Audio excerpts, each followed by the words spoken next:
so iṣẹ́ tí mo dẹ̀ ṣe láti kí n tó bá ọ̀rẹ́ mi yẹn lọ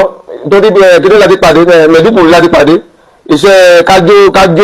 nǹkan yìí ká ṣe iṣẹ́ ọwọ́ kájó nǹkan ká gún ọṣẹ ká gún kúrò ìmọ̀ tí ṣe báyẹn mi ò torí iṣẹ́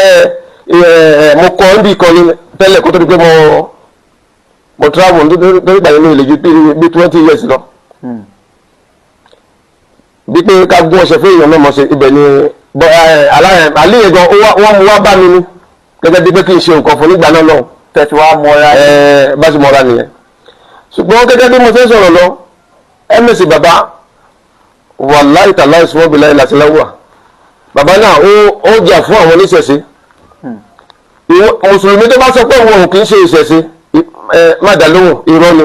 ni kò sí mùsùlùmí tó kì í ṣe ìṣẹ̀ṣe kò sí mùsùlùmí tó kì í ṣe ìṣẹ̀ṣe irọ́ ni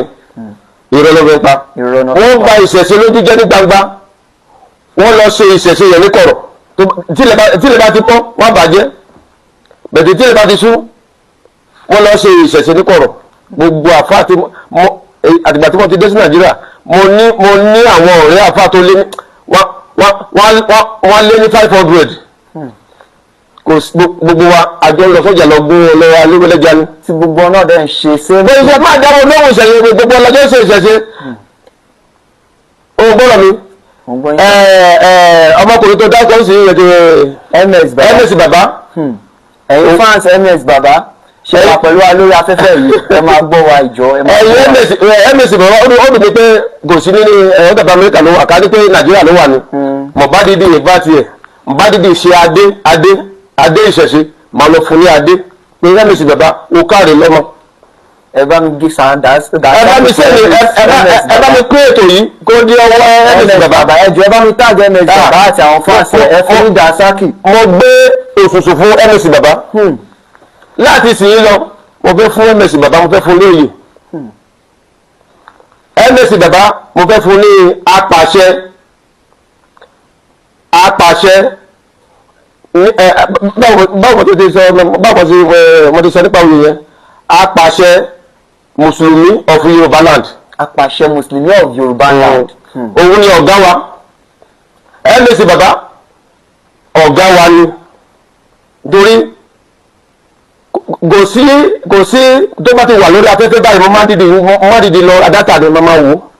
torí lórí yẹn ms bàbá yẹn ọkùnrin Ọlọ́run bá mi sọ ẹ̀mí ẹ̀ gbogbo ẹ̀dá tẹ̀dá àti àwọn táwọn gbogbo tí ń la ẹ̀ náà gbogbo ẹ̀dá tẹ̀dá mùsùlùmí ni ẹni kìrìsìtẹ́nì ni ẹni babaláwo ni ẹni tó bá sọ pé òun fẹ́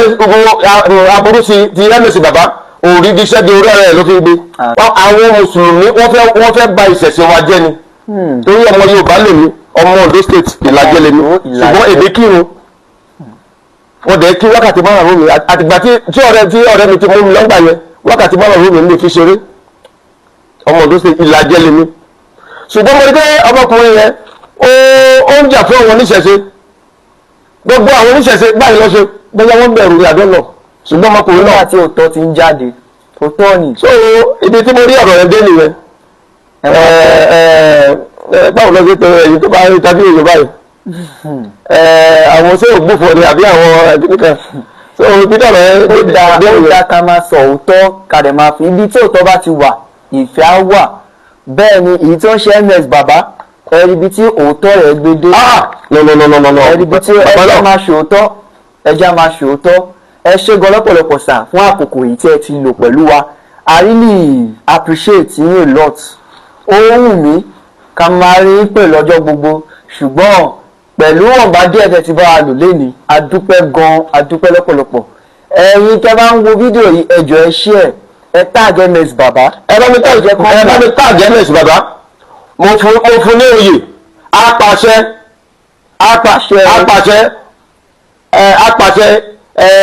nípa mo ti pẹ́ orúkọ yìí yẹn apàṣẹ of mùsùlùmí apàṣẹ mùsùlùmí of Yorùbá land apàṣẹ mùsùlùmí of Yorùbá land oyè tuntun ms bàbá orúkọ yìí ni apàṣẹ mùsùlùmí of Yorùbá land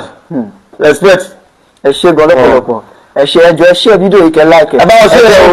ẹ ms bàbá ẹ jẹ́ kí àwọn fans ms bàbá kan gbé ẹ jẹ́ kí wọ́n mọ̀ nípa fídíò yìí ẹ ṣé gan lọ́pọ̀lọpọ̀.